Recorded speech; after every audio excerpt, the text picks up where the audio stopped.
All right, guys. Everybody, let's take a look at these. The first one, I just want to make one point about the first one. The first one should have been pretty straightforward. We will, thank God, figure out how these expensive TI calculators will help us with something like they should at least be able to sort data. You can imagine if I gave you like 60 data points out of order, like I need, please let something sort this for me. And that's one thing the TI calculator can do is for sure is sort the damn things, right? Start to make it worth its $100-some-odd bucks. This one, what were the stems?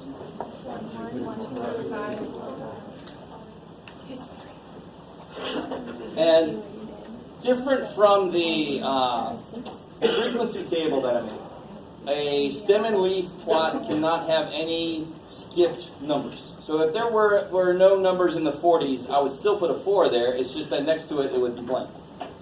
Because it's supposed to be a quick way to see how the data is distributed.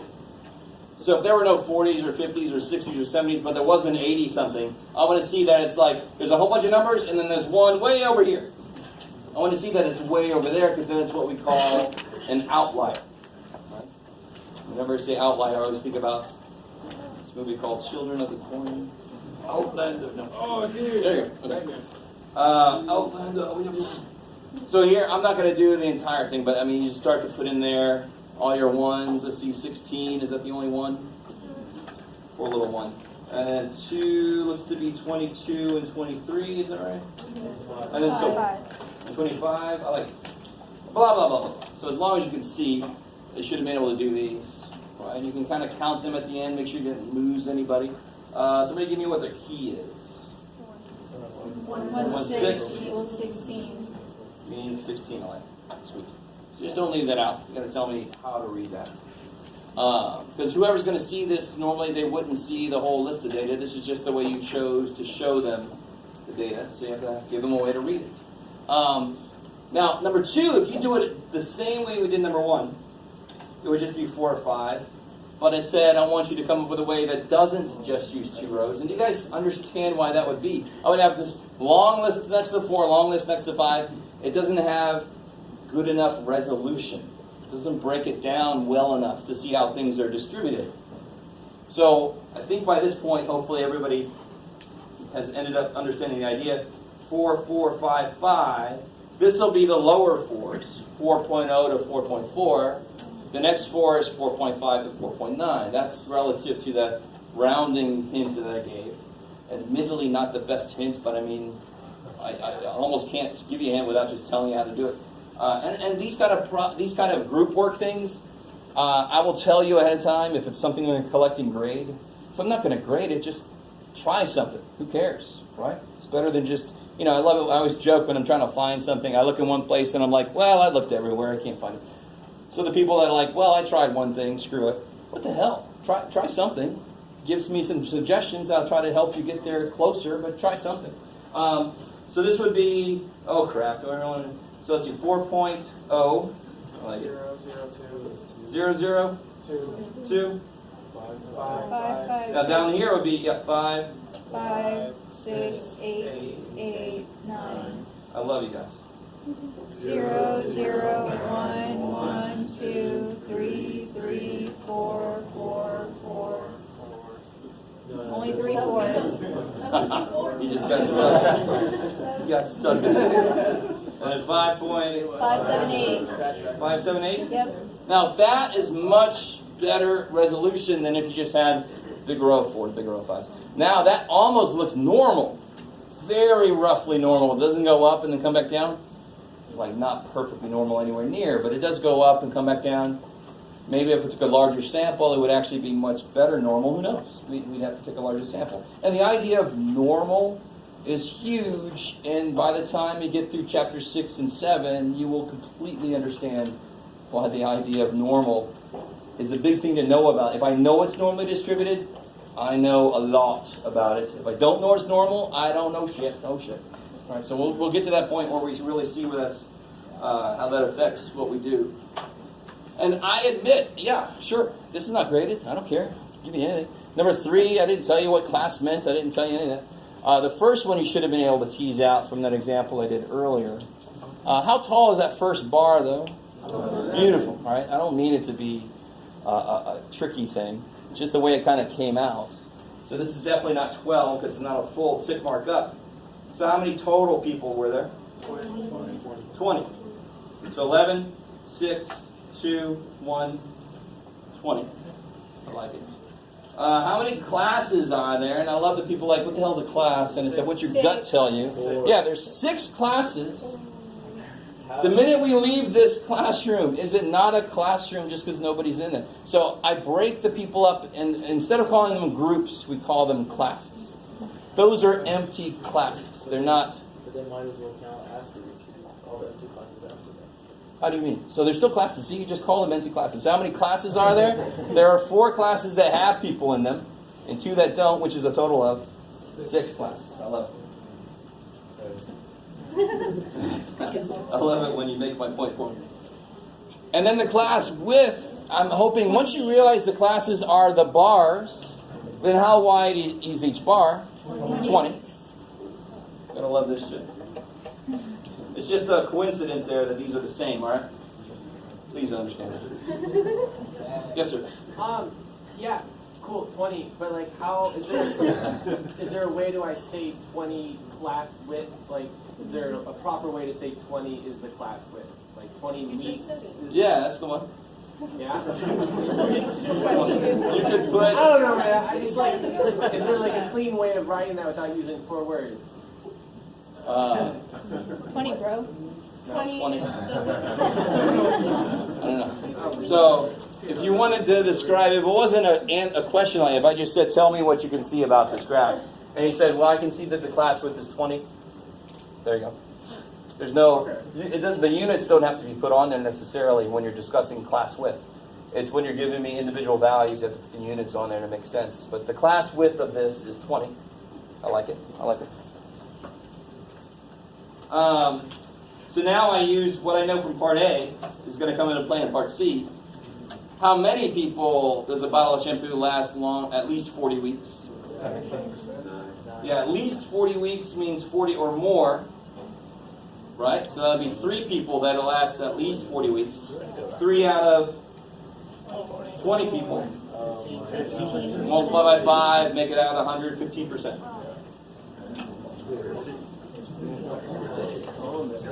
Did anybody do 17 out of 20? You guys? So that at least, you have to be at least this tall to ride the ride, means this tall or more, right? So just remember that's at least. At most would be, you have to be at most this age to eat off the kids' menu at Denny's or whatever. It can't be more than that. Square on 12. There you go. I can believe that. Yeah, I have a question. Yes. So I thought it meant like we put 9 because it's the second thing that goes up. Like there was 11 people that lasted at 0 or more, or between 0 and 20. You got it? Yeah. Okay. Okay. I see again. You've done it twice. I love it. That's okay. That's the best question. Is the one that gets answered. We don't have to think about it.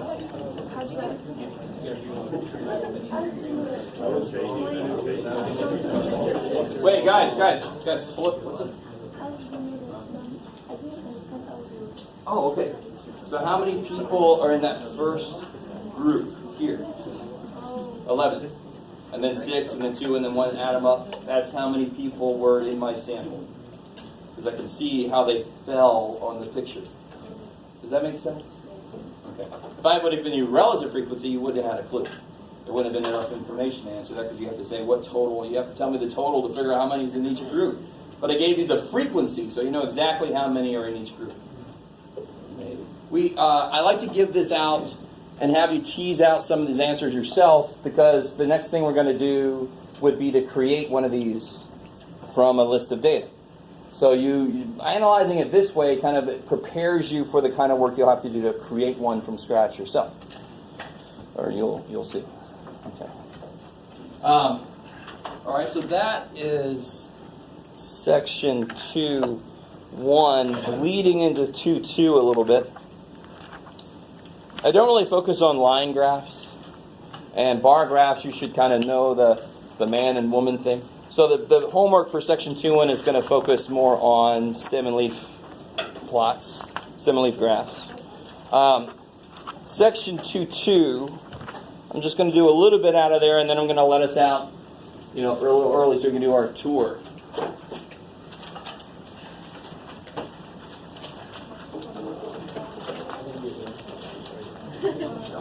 The first one. Is that still going? Yeah. Takes a break after so many minutes.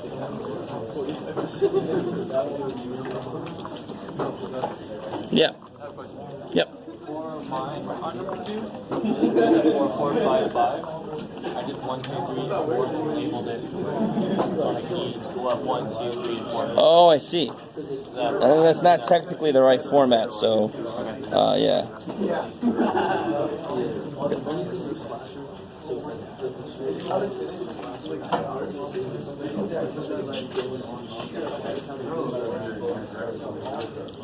So guys, let me start this by asking you a problem that seems unrelated, but it's going to involve the math that we have to do.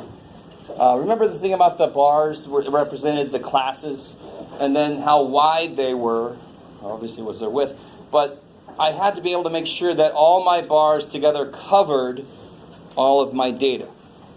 So somehow, the number of classes I want to use and how widespread my data is will tell me how wide my classes have to be. That should kind of make sense. So for example, if, let's just do this. If that back wall, let's see, well, let's say it's 25 feet across, let's say. And I want to use, let's make it, I want to use 8 wood panels to cover that thing, right? It's really interesting because the door's there and the door's there, so we're all just going to stay inside forever. But let's just say I want to cover that with wood paneling, right? Just because I miss wood paneling. It's 25 feet across, and I want to use 8 boards, right? How wide would each board have to be in order to cover that wall?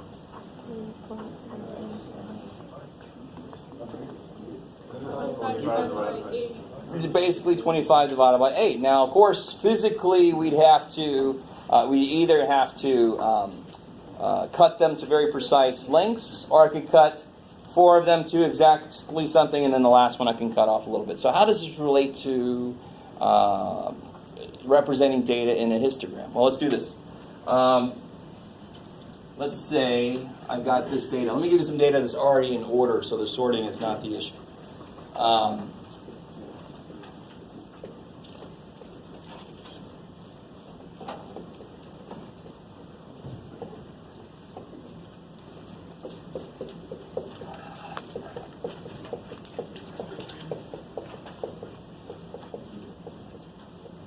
Alright, this is fine.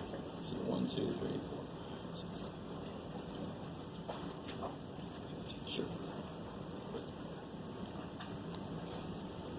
Alright.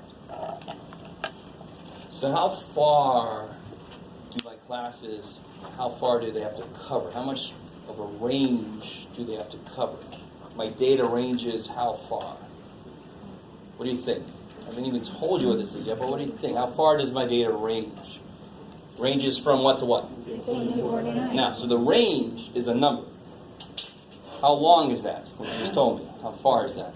34. Yeah, it'll be 49 minus 15, 34. This is what's called the range. The range is high minus low. Okay. So far, that's amazing. So that's how far my data ranges over. It's the number that represents the length of the interval my data covers. High minus low. The number of classes I want to use. In this class, it's going to be from 5 to 10. The smaller my sample is, the less classes I want to use. The bigger my sample is, the more classes I want to use. How we doing? So if I only had like 7 data points, and I use 10 classes, that doesn't make any damn sense. It's going to be like 1 in a few and none in the other ones. It's not going to give me any resolution, right? So it's a question of resolution. So for us, we're normally going to use 5 or 6 classes, to be honest, because I'm not going to give you like 100 data points to do, and then it's just busy work. Right? In the real world, yeah, you're going to get who knows how many data points to work with. And in fact, a lot of those summer jobs, work from home, it's a lot of data entry bullshit, right? Because people doing the data analysis, they don't want to enter the data. Well, let's pay some crazy college students to do that for us. So for us, let's use 5 classes for this one. We'll pick 5 classes. So please, dear God, understand, if you choose 4 classes on a quiz or a test, you will lose a lot of points for that part. Because you have to use at least 5, up to 10. Now, to be totally honest, there is a formula based on the sample size that involves logarithms that I've chosen to not even worry about. Because it sort of comes out the same as a subjective guess as far as how many classes you need. Are you guys with? So realize that what this means is on a quiz or a test, one person could use 5 classes, somebody else could choose 6. They're both fine. If somebody chooses 9, I'm probably going to have to say something. I mean, that's, again, 9 would be for like hundreds of data points. Okay, maybe we should remember. So I got to go 34. I got to cover 34's worth of numbers, right? A width of 34. I've got to cover that range. I'm going to use 5 classes, like 5 wood panels. So then how wide do I want? Now here, what's better than the physical reality, this isn't physical, this is just numbers. I can go further. I don't have to end exactly. So what you always do is round up to make sure that you over-cover everybody. Everybody has to have a home to go into. So we want to make sure everybody's got a class they can go into. So what do you think I would do mathematically to figure out how wide each class is going to be? Yeah, divide. So class width is range divided by number of classes. Because that's what makes physical sense. It was just like length divided by number of panels. It's the same exact idea. Except it's not as bad interior design sense. Okay. So this will be 34 divided by 5, which is 6.8, which you round up to be 7. All right, let me stop there. Is everybody decently cool with what's happening? The beautiful thing is the math is not very intense yet. It's just the ideas that you have to start to realize. That's what's more important, really, in a lot of these cases. So now I start to construct. I'm going to construct a frequency table, make a relative frequency out of it, and then I can make a histogram out of that. That's the next steps. So if I want to make my frequency table,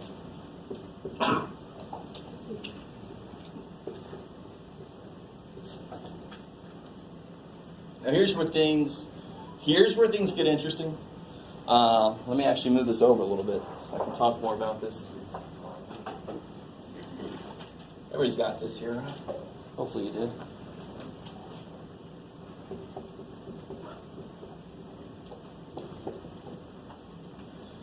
It's unfortunate that a lot of you guys are still a little unsure about working with like X and inequalities and such. I'm going to show you the way the book does this, and then I'm going to show you the better way to do it. And then you can do it either way. I won't take it personal if you don't choose the better way. I don't care. The book method, I understand, because then you got the book to explain to you what the hell's going on too. So here's what the book would do. It kind of makes sense, though. Where should I start? What should be the first? Almost always, I just want to start at the lowest one. It makes sense. You don't have to, but that makes sense. So now watch this. It'll be 15 up to something. And then the next class will start and go up. If the classes are supposed to be 7 wide, this class starts at 15. Where does the next class have to start? 22. Does that make sense? If they're 7 wide, then the next start better be 7 away from the first class. Now, here's what that leads up to, though. It's already so far. Cool. So I can keep going. 29, I can just add 7. Ooh, all right. But what the hell is this going to be? It cannot also be 22, because then where would I put the number 22? Would it go here or both or shit? Okay. I'm going to show you then. Remember what I just said. This is the textbook method. The book and the other book I was using before does the same damn thing. I have no idea why they don't use the better method, the way I was taught. And you're all like, whatever, Jeff, you were taught that way. Here's the way. Now, so what would this be? So you can see the 7 here. You can see the 7 here. You just can't see the 7 this way. You guys see that? So this will be, got it. 29. You just keep adding 7. This will be 36. Add 7, 35. Add 7, 42. And then this will be 43 through, add 7. Add 7, 49. And that's nice because 49 is the highest. Yay. Why don't we just use like greater than equal to sign? Well, that's amazing. There's the better way that I referenced earlier. Alright, cool. Like I planted you there, which I did. Let's see. Okay, you be planted. So here's how this works the other way. Let me just call it the other way. I would, instead of writing this here, I would write 15 less than or equal to x less than 22. 22 less than or equal to x less than 29. Now where's 22 go? Here, because here it's not allowed to be 22. And then there's no, I can see 7 that way, I can see 7 this way. I like it. I know, it's a little more math, which makes the interpretation easier. I love it. So the more math you know, the easier something is. What the shit's that? Oh yeah, it's what we've always been saying. Right. So this way I totally understand if you do it this way. Again, the book explains it this way, I understand that. This way is slightly better, it's less ambiguous. This way really sucks if you have decimal data. Alright. This way, no problem with decimals. Where's 21.6 go? The first one, because 21.6 is less than 22. Alright, where's 22.07 go? Over here, because it's greater than 22. I mean, do you understand? So this way has so many advantages. The only disadvantage is it's got inequalities and the letter X. Okay, maybe. I may make you feel bad if you don't like this way, but it's not that much. All right. So either way you do it, the frequency is going to be the same. Yes, sir. So on the last number, so number 43, if you do it like that, the last one, how would you write it down? 43 to 50. Oh yeah, it would be up to 50. Exactly. Because if there was one more class, it would be 50 here, right? I like it. I like it. So now, what do? I say, how frequently does something show up between these two numbers? Yeah, so 15 to 21. How frequently? Now be careful. Has nothing to do with 15, 16, 17, 18. No. How many data points fall in here? 2. 15 and 21. You guys see that? Otherwise, these would all be 6 or 7, depending on how you look at this. And then what good would that do? Everybody's just going to be straight across? No, I want to see some variation. Right? Sure enough, there's only 2 data points that are in this first class. Do you guys see that? 2. How many are in 22 to 28? 4. 29 to 35. 2. 36 to 42. 5. And then the last 2. And there were 15 data points. And I add these 6, 8, 10, 15, thank God. I didn't lose anybody.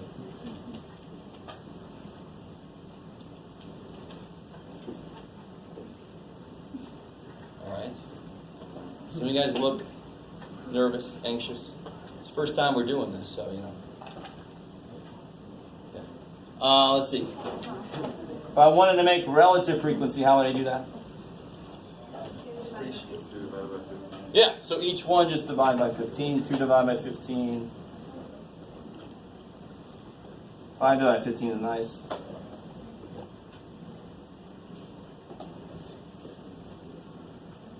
Two divided by 15, what's that? 6, 12, 13, like 13%? Almost 14. Who is it? Sorry? I don't know. 1, 3. No, I just said that. Oh. What is it? 3, 3 forever? Okay, good. I like it. Cool. I like that. And then 4 15 should be twice that. So it should be 0.266. Yeah? Say it again? 26. Yeah. So it should be 0.26 forever, just twice that, right? Twice that? And we already did 2/15. Yeah, the percent. And then this is already there. And then 2/15 again. Oh my God. All right. Now, here's the next level of badness to the book's decision to do this. What did I say has to be true by histograms? The bars have to touch. If I do my first bar, 15 to 21, and then start my next bar at 22, there's a gap. So, these are the class, I always get these mixed up because I never do it this way, limits. And then, so don't you have a personal boundary? That if somebody steps inside of it, you're like, all right, something's happening. Something's about to go down. Something's going to happen. You know what I mean? So I have a limit. I have a physical limit to me. And then I have a boundary, right? A limit, physical limit. This is where Jeff ends. Halo, whatever. This is physically where I end. And then there's a boundary that if you step within it, I better know you really well or something's wrong. You with me? So this is the limit. And then, ready? I can't do, if I do the book way, I can't do 15 and 21. Oh, you guys are going to love this. This is why I don't like this. I have to do 14.5 to 21.5. Because then what would this do? This would go down a half, it would be 21 point, oh shit, they would lie right on top of each other like it's supposed to. Right? I wish I would have meant to do that. So then it'd be 14.5, 21.5, 28.5, so forth, right? And then the heights would be determined by the percentages like we did earlier. All right. Well, that's good. I mean, I actually made it a little further than I thought I would today. So let's, we're going to knock off just a little bit early because we're going to go take a little tour. It's going to be really kind of quick, so hopefully you won't just leave. Can you guys, if you just start going that direction, I'm going to try to get out in front of you. No. Take it. Because I can't lock the doors, so people might just see free stuff.